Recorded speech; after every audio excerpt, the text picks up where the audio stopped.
Lavagem de dinheiro. Quando esse delito está de fato configurado e quando ele só vem a reboque para inflar uma acusação e tornar um processo mais grave. Esse é mais um episódio da nossa série Direito Penal Econômico na Prática. Vamos desmistificar e entender melhor sobre o dia a dia da advocacia especializada nessa atuação. E o tema hoje é lavagem de dinheiro. Se você se interessa por esse conteúdo, gosta do nosso conteúdo, se inscreve aqui no canal, deixe o seu comentário, isso vai nos ajudar bastante no nosso projeto. Pois bem, lavagem de dinheiro. O que é lavagem de dinheiro? É um delito previsto na Lei 9.613, que consiste na ocultação ou dissimulação da origem ilícita de um bem ou de um montante obtida através do que chamamos de um crime antecedente. E precisamos ter muito cuidado, pois na prática forense, no dia a dia da advocacia, nós observamos diversas situações em que a lavagem de dinheiro, ela não existe tecnicamente naquela situação, mas é trazida para dar uma robustez, uma gravidade maior ao caso e justificar uma medida de prisão ou a negativa de algum tipo de acordo, como um acordo de não persecução penal, para fortalecer a acusação. Isso se chama o fenômeno do overcharging no direito americano e acontece aqui no Brasil. Como distinguir? A lavagem sempre precisa estar atrelada a um crime antecedente, seja ele definitivamente comprovado ou seja ele ainda que indiciário, possível e suspeito. É muito comum que dinâmicas próprias desses crimes antecedentes sejam capituladas indevidamente como lavagem, e os tribunais superiores estão de olho nisso. Por exemplo, nos delitos de sonegação fiscal, quando a própria cadeia de empresas ou quando a estrutura empresarial é feita, construída para gerar a supressão do tributo,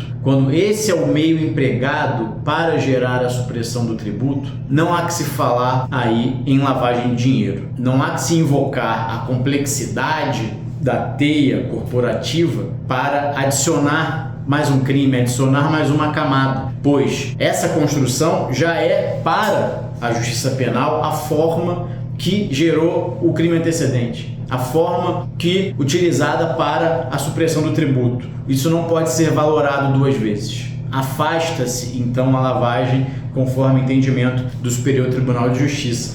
Em crimes de corrupção, delitos de corrupção também é muito comum quando a pessoa recebe por interposta pessoa ou recebe um valor indevido por meio de um contrato. Esta forma furtiva é a forma escolhida pelo agente para viabilizar o ato de corrupção, para viabilizar o recebimento ou pagamento daquela vantagem indevida, e também, conforme entendimentos dos tribunais superiores, não pode ser valorada como lavagem de dinheiro. Se você ficou curioso, se interessa, quer saber mais sobre esses precedentes, quer recebê-los na sua caixa de e-mails, comente aqui DNA, que a nossa equipe enviará diretamente a você. Um terceiro exemplo muito comum de overcharge diz respeito a crimes de fraude, como o estelionato. É muito comum invocar o próprio esquema de recebimento fraudulento, como apresentação de contas de terceiros ou a utilização de laranjas ou de pessoas não diretamente envolvidas para viabilizar a concretização daquela fraude,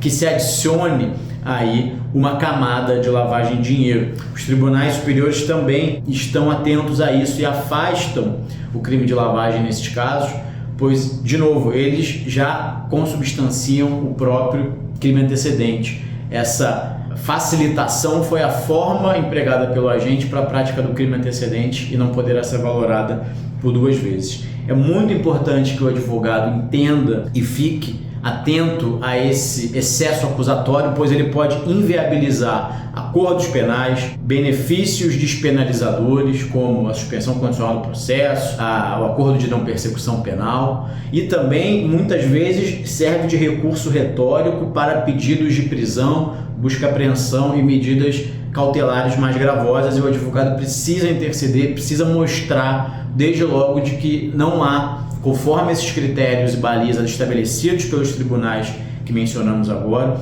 que não há a lavagem de dinheiro nesses casos e que o processo deve ser conduzido apenas para punição e responsabilização daqueles crimes antecedentes. Não permita que esse excesso acusatório, que essa lavagem excessiva e inexistente contamine o processo. Fique atento. Para mais conteúdos como esse, se inscreva aqui no canal. Para receber as decisões judiciais comentadas aqui, mencionadas aqui, deixe o seu comentário, deixe o seu like e apoie esse nosso projeto. Até o próximo episódio.